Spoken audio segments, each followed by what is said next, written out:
Bienvenidos al informativo de Magnificat.tv, dedicado a ofrecer noticias de la Iglesia. Es miércoles 11 de marzo de 2026 y estos son nuestros titulares. León XIV ha pedido dedicar este mes de marzo a rezar por la paz en Irán y en los otros países que viven en guerra, como Ucrania. El cardenal Parolin ha rechazado la justificación del ataque de Estados Unidos e Israel a Irán, apelando al concepto de guerra preventiva. El obispo de Passau, Monseñor Oster, ha advertido que si el Papa no aprueba la conferencia sinodal alemana, él no participará en la misma. Los obispos españoles han publicado una nota advirtiendo del riesgo de caer en el emotivismo en los nuevos movimientos que están atrayendo a muchos jóvenes. El cisma en el anglicanismo se va a consumar. La parte conservadora mayoritaria va a elegir un primado propio, independizándose así de la parte liberal. El Papa ha pedido el fin de la guerra entre Estados Unidos e Israel, por un lado, e Irán por otro, y ha solicitado a todos los católicos que recen en marzo por el fin del conflicto. León XIV ha pedido el fin de la guerra en Irán y ha advertido que la estabilidad y la paz no se construyen con amenazas mutuas ni con las armas que siembran destrucción, dolor y muerte, sino solo a través de un diálogo razonable, auténtico y responsable. Reclamó que ambas partes asuman la responsabilidad moral de detener la espiral de violencia antes de que se convierta en un abismo irreparable. Ante este escenario, el Papa ha propuesto la siguiente intención de oración para el mes de marzo. Oremos para que las naciones procedan a un desarme efectivo, particularmente el desarme nuclear, y los líderes mundiales elijan el camino del diálogo y de la diplomacia en lugar de la violencia. En la misma línea del Papa, se ha manifestado el presidente de los obispos norteamericanos, Monseñor Coakley. El prelado ha advertido que el conflicto creciente corre el riesgo de degenerar en una guerra regional más amplia. Coakley hizo suyas las palabras del Papa para reclamar un alto a la espiral de violencia. Mis hermanos obispos y yo unimos nuestra voz a la de nuestro Santo Padre y lanzamos un llamamiento sincero a todas las partes implicadas para que la diplomacia recupere su papel propio. Calificando el momento actual de crítico, Coakley invitó a los católicos y a todas las personas de buena voluntad a mantener fervientes oraciones por la paz en Oriente Medio, por la seguridad de nuestras tropas y de los inocentes, para que los dirigentes elijan el diálogo en lugar de la destrucción y busquen el bien común en lugar de la tragedia de la guerra. Por su parte, el Vicariato Apostólico del Sur de Arabia, que atiende a comunidades católicas en Emiratos Árabes Unidos, Omán y Yemen, difundió un mensaje urgente firmado por su obispo, Monseñor Paolo Martinelli. En su comunicado, el obispo pidió a los fieles permanecer tranquilos y serenos, y les exhortó a seguir cuidadosamente las instrucciones emitidas por las autoridades civiles. Al mismo tiempo, invitó a dar una respuesta espiritual a la crisis. Llamó a permanecer unidos en oración por la paz y a rezar diariamente el rosario por la paz y la reconciliación.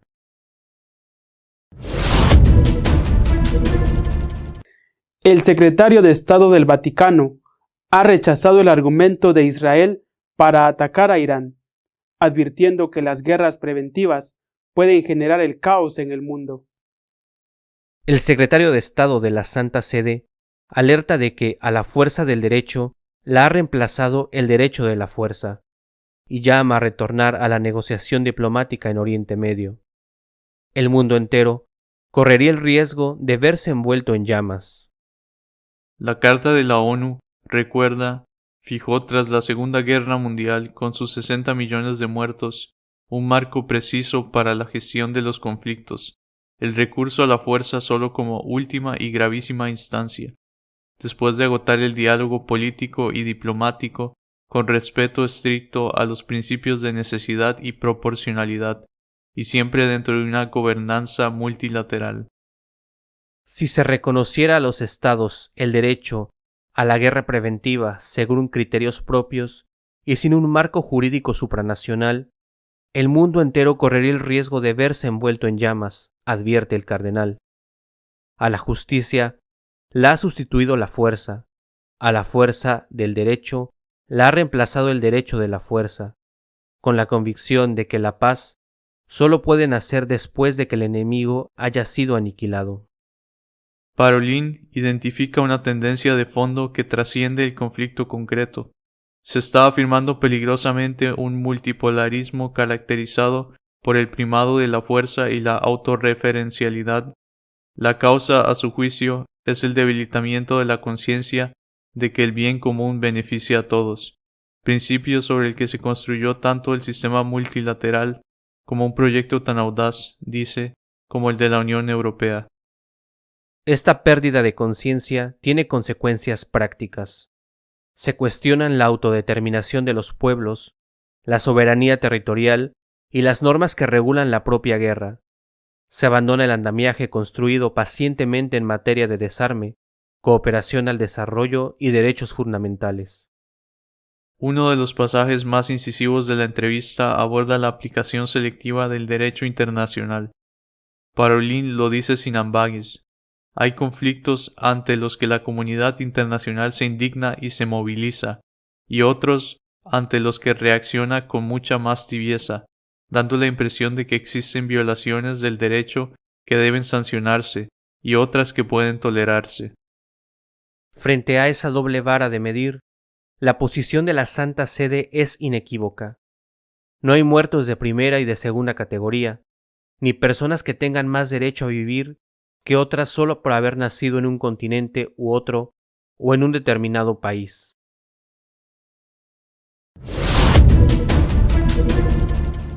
Monseñor Oster, obispo de Passau, ha rechazado su participación en la Conferencia Sinodal Alemana si el Vaticano no aprueba sus estatutos.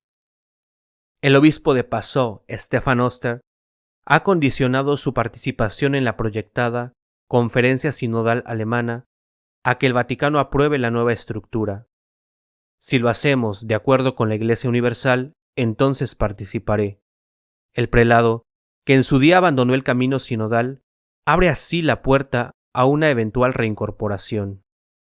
La Conferencia Episcopal Alemana aprobó recientemente los estatutos de la Conferencia Sinodal, concebida como órgano permanente en el que 27 obispos diocesanos, 27 representantes laicos y otros 27 miembros electos deliberarían y aprobarían resoluciones sobre el futuro de la Iglesia en Alemania.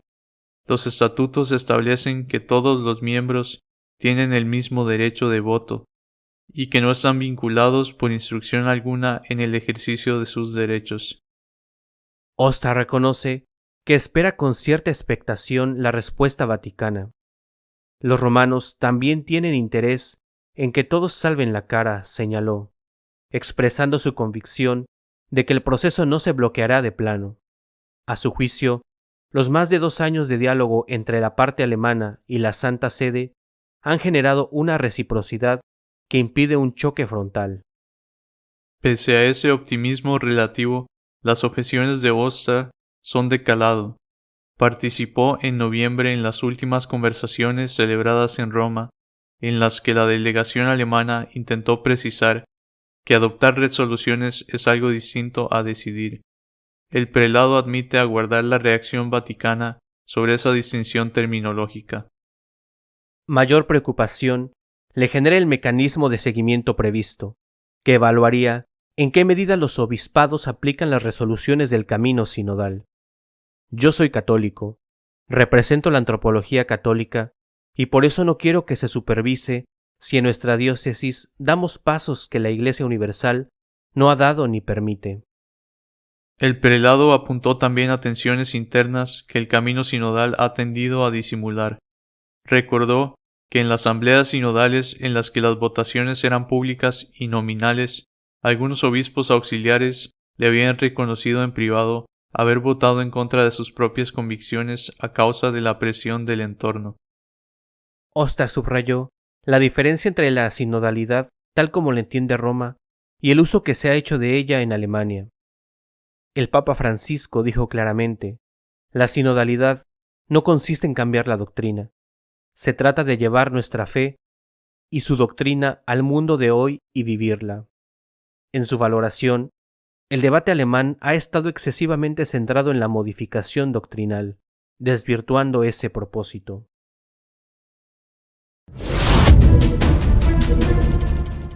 La Comisión de Doctrina de la Fe de la Conferencia Episcopal Española ha publicado una nota alertando del riesgo del emotivismo en los nuevos movimientos. Cor ad cor loquitur. El corazón habla al corazón.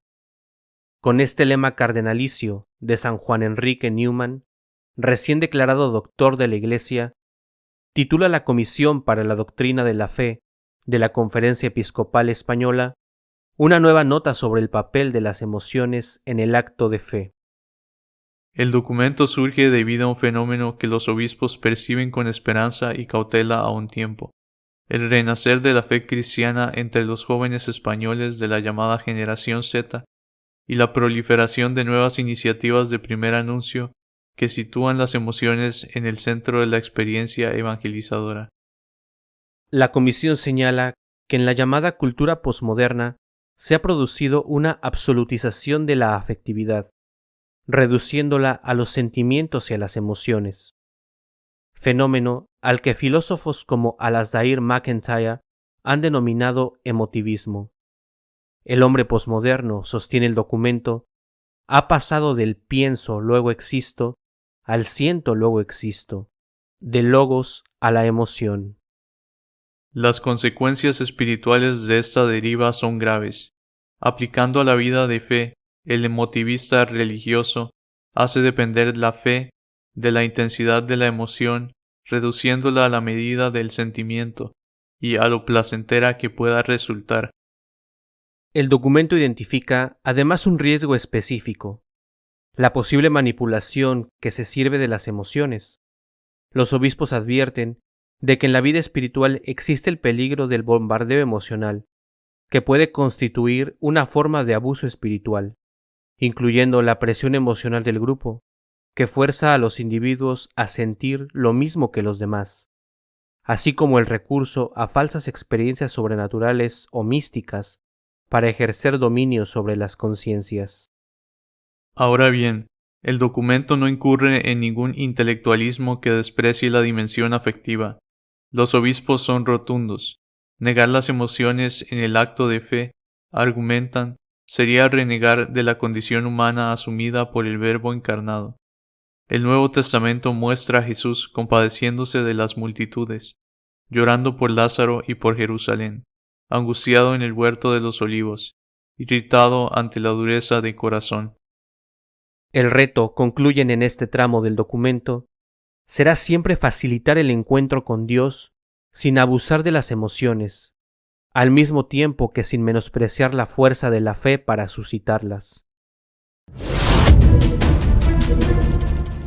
Los anglicanos tendrán dos primados, una mujer que presidirá la parte liberal y un hombre que presidirá a los conservadores. El cisma está consumado.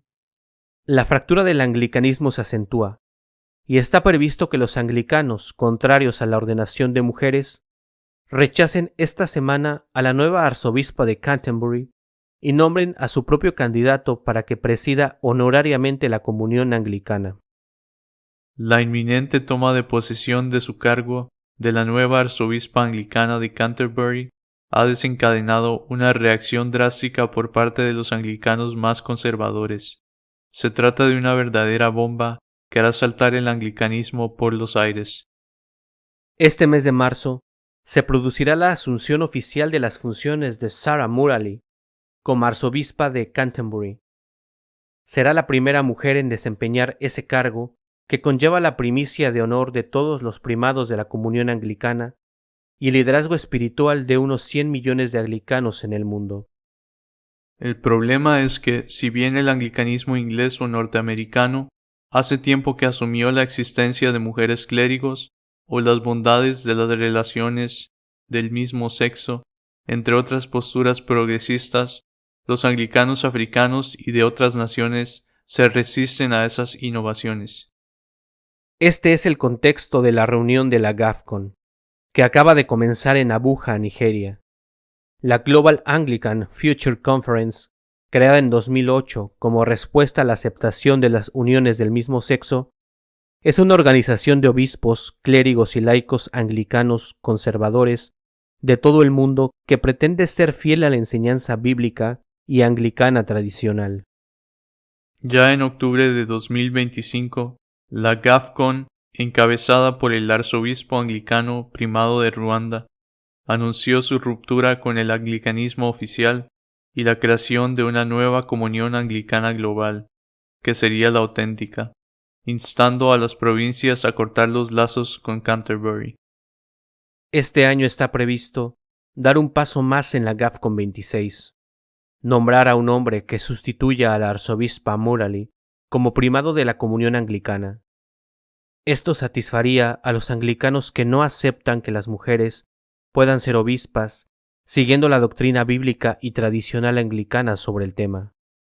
A eso se suma que Murali es partidaria de bendecir las uniones del mismo sexo, algo que también rechazan los anglicanos conservadores. Nuestro editorial está dedicado a comentar la actitud que toma la Iglesia ante la guerra de Estados Unidos e Israel contra Irán. La guerra, de nuevo, es, por desgracia, noticia, una trágica noticia. La negativa de Irán en las conversaciones que se estaban desarrollando en Ginebra a renunciar a sus objetivos máximos de poder tener bombas atómicas hizo que tanto Estados Unidos como Israel se decidieran a atacar a Irán con un bombardeo que en su primera andanada acabó con la vida del máximo dirigente político religioso de ese país, el Ayatollah Jamenei. A partir de ahí todo ha sido un intercambio de bombas entre unos y otros que también han afectado a los países del Golfo Pérsico, a los países árabes, porque Irán no solamente ha bombardeado objetivos norteamericanos o israelitas en Tel Aviv o Jerusalén, sino que también ha bombardeado a esos países. Hay que hacerse honestamente algunas preguntas.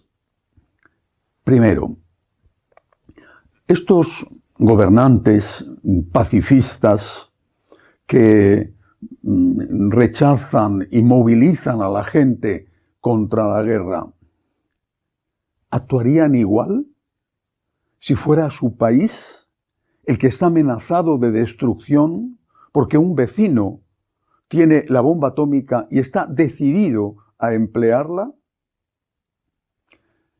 Israel, desde su origen como Estado moderno, ha estado en guerra y con el apoyo de Estados Unidos ha logrado sobrevivir.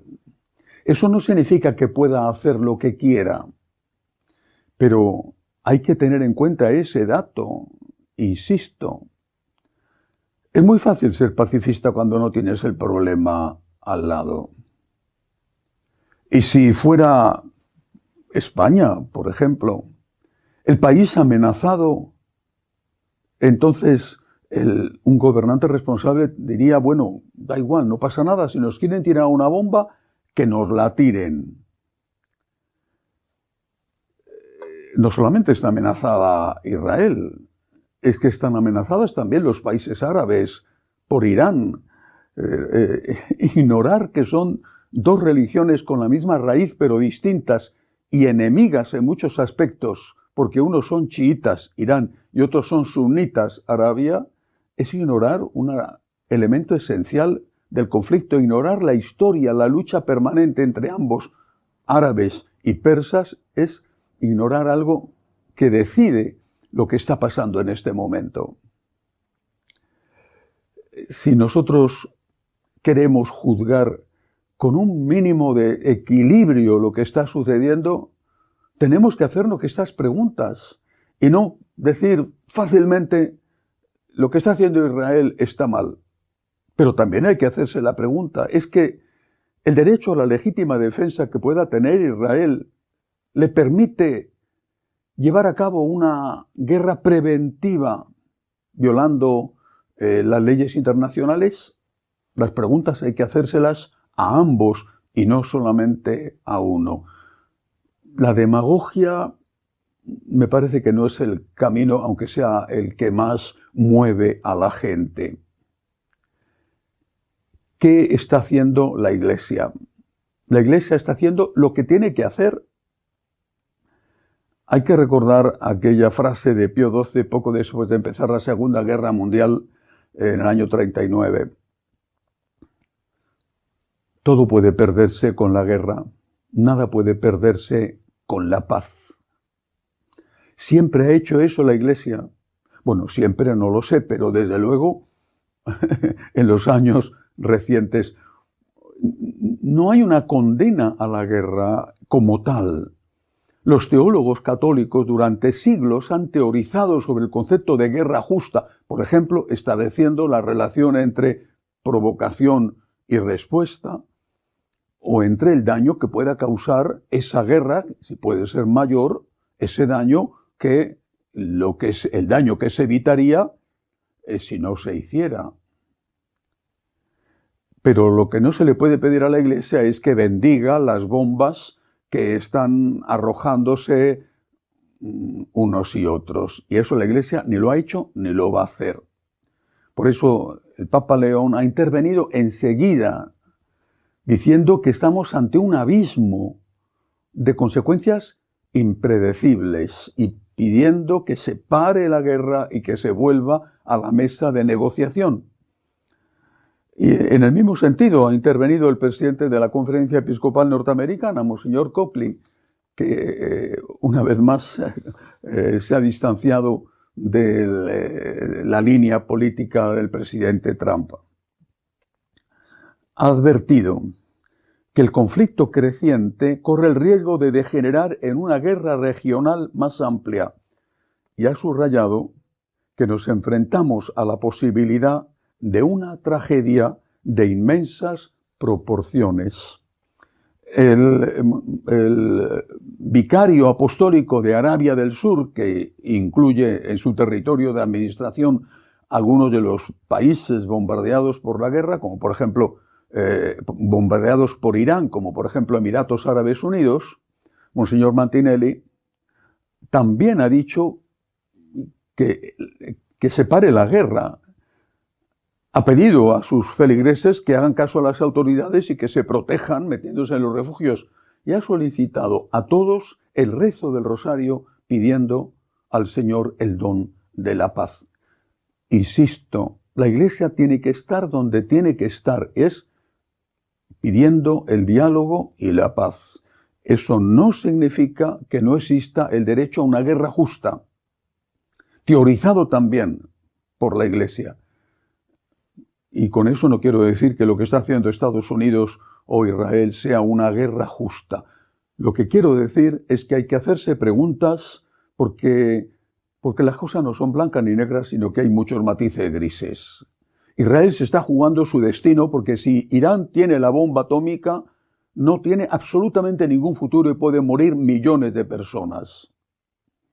Si no se hubieran retirado de la mesa de negociaciones que tenía como único objetivo impedir que llegaran a tener esa bomba atómica, la guerra no se habría producido. Y eso no significa que pueda hacer Israel lo que quiera. Por otro lado, la demagogia es tan grande que estos que protestan contra la guerra estuvieron en absoluto silencio cuando las autoridades religioso-políticas de Irán masacraron hace muy poco a cientos de personas que simplemente pedían pacíficamente un cambio de régimen. Volviendo a los temas específicamente de la Iglesia. El Vaticano guarda silencio ante los dos retos que se le han presentado. La decisión ya hasta el momento por lo menos irreversible de la Fraternidad Sacerdotal San Pío X de ordenar obispos en julio sin mandato del Papa, sin permiso del Papa, y la decisión de los obispos alemanes de seguir adelante con la conferencia sinodal, que tiene en sus estatutos elementos contrarios a la doctrina canónica y teológica, incluso coercitivos contra los propios obispos alemanes que no les obedezcan. El Vaticano guarda silencio, está tranquilo y yo creo que es lo mejor que puede hacer en este momento. Entre otras cosas porque tiene tiempo. Hasta julio, que se ordenen los obispos lefebvrianos, hay tiempo. Y además incluso quizá no diga nada. Y lo que diga, lo dirá después, porque hasta ahora ya han dicho todo. No se puede hacer, ellos han dicho sí lo vamos a hacer. Bueno, pues cuando ustedes lo hagan, tomaremos una decisión. Es posible que esto sea lo que lleve a cabo la Santa Sede. Y con respecto a los alemanes, pues también tienen tiempo, porque hasta noviembre no se reúne esa dichosa conferencia sinodal y por lo tanto tienen tiempo para decidir si aprueban o no sus estatutos, porque sin el permiso, la aprobación del Papa, esa conferencia sinodal será papel mojado, por mucho que ellos crean que tienen todo el poder y todo el dinero. Papel mojado porque no será legal. Así que el Vaticano guarda silencio y posiblemente es lo mejor que puede hacer, estar tranquilo y esperar. Otro asunto importante, me parece a mí, de esta semana, ha sido un documento que ha sacado la Comisión Episcopal de Doctrina de la Fe de la Conferencia Episcopal Española. Y me parece interesante porque afecta no solamente a España, sino creo que puede tener una repercusión más amplia. Cor ad cor loquitur. El corazón habla al corazón, así se titula esta nota doctrinal. La frase es de San John Henry Newman, el cardenal Newman. El corazón habla al corazón. Preciosísima frase. Y en esta nota, los obispos españoles de esa comisión episcopal afrontan la cuestión de los nuevos movimientos, novísimos movimientos, habría que decir, que están enfatizando el elemento emotivo, el elemento sensible en la relación con Dios. Dicen, antes, citan a René Descartes, se decía que pienso, luego existo, y ahora se dice siento, luego existo. Y los obispos advierten del riesgo de favorecer o de tener una relación con Dios basada únicamente o sobre todo en el sentimiento. Es una nota, me parece a mí, equilibrada. Por un lado, advierte del riesgo de reducir la relación con Dios a los sentimientos y a las emociones. La nota lo llama emotivismo religioso, lo cual haría depender la fe de la intensidad de la emoción, reduciéndola a la medida del sentimiento. Esto efectivamente es un riesgo. El riesgo, además, no solamente es que el sentimiento va y viene, que hoy puede ser una enorme fe porque sientes mucho y mañana que te ha pasado y ya no sientes nada y te alejas. Lo mismo que pasa, por ejemplo, en las relaciones afectivas, sino que también es un riesgo de manipulación por parte de los dirigentes. ¿Por qué? Porque pueden incidir en el control de las personas a base de manipular esos sentimientos que ellos han ayudado o colaborado a que tengan.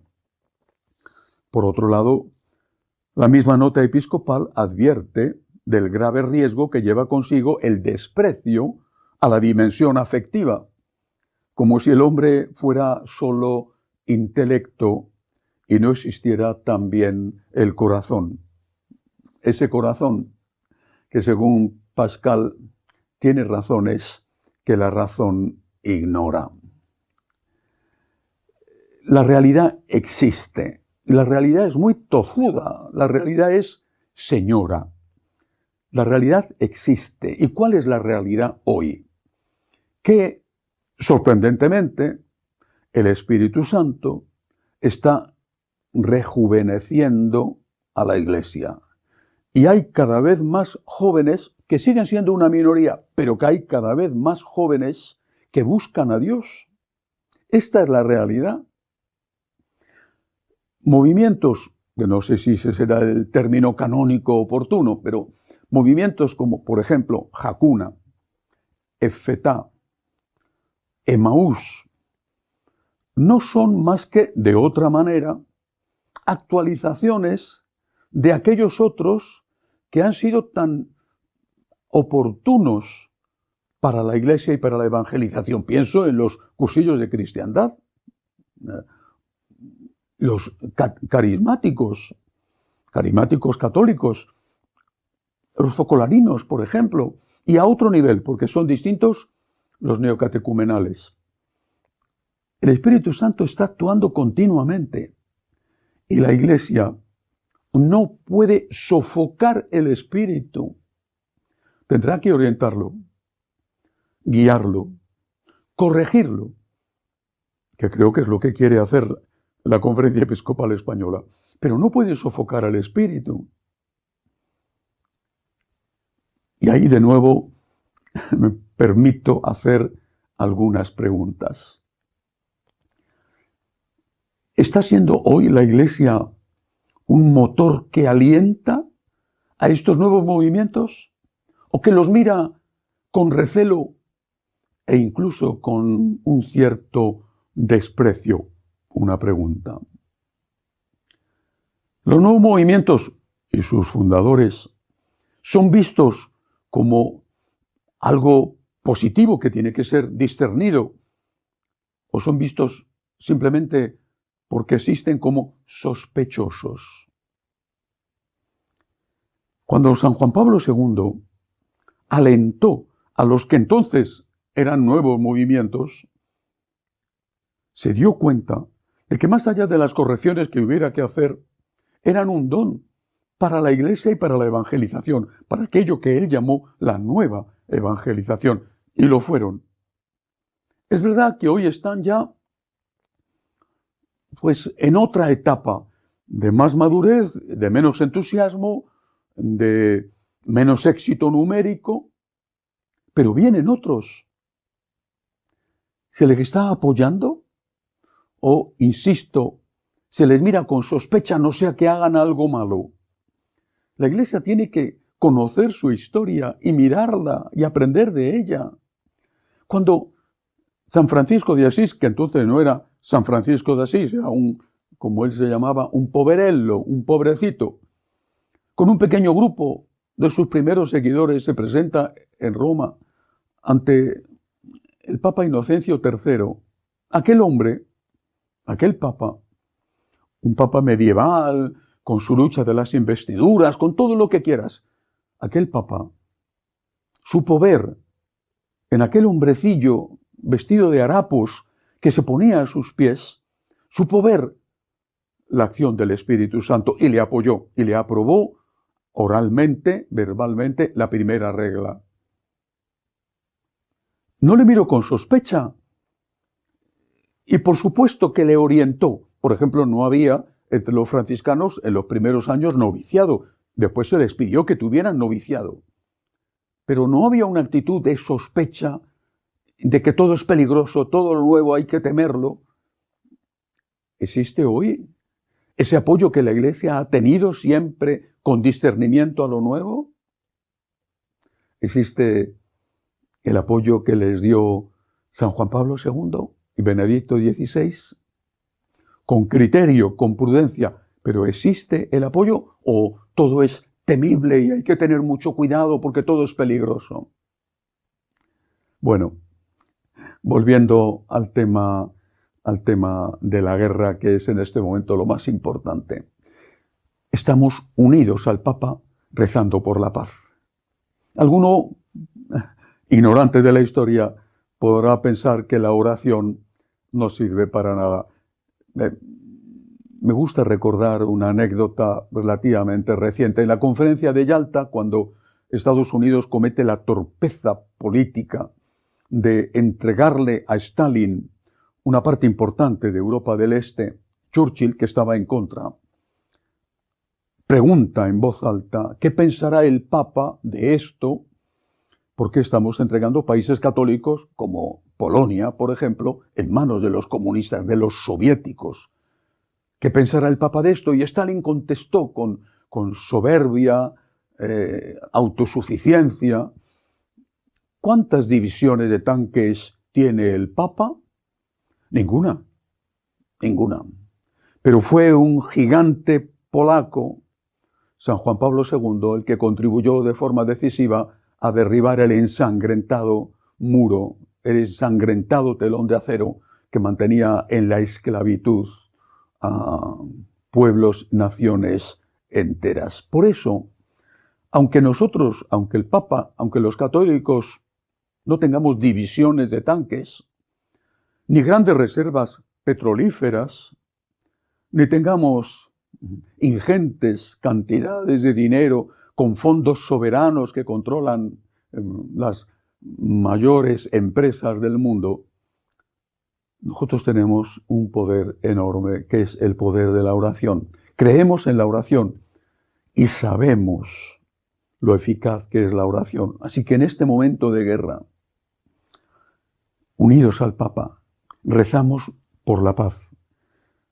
porque haya diálogo, porque haya una paz justa, no una paz que deje a unos en manos de los otros, una paz justa que respete el derecho internacional, pero también el derecho a las naciones a seguir existiendo. Hasta la semana que viene, si Dios quiere. Seguiremos informándole de lo que pasa en la Iglesia. Puede seguirnos en nuestro canal de Magnificat.tv y Franciscanos de María. Hasta la semana que viene, si Dios quiere.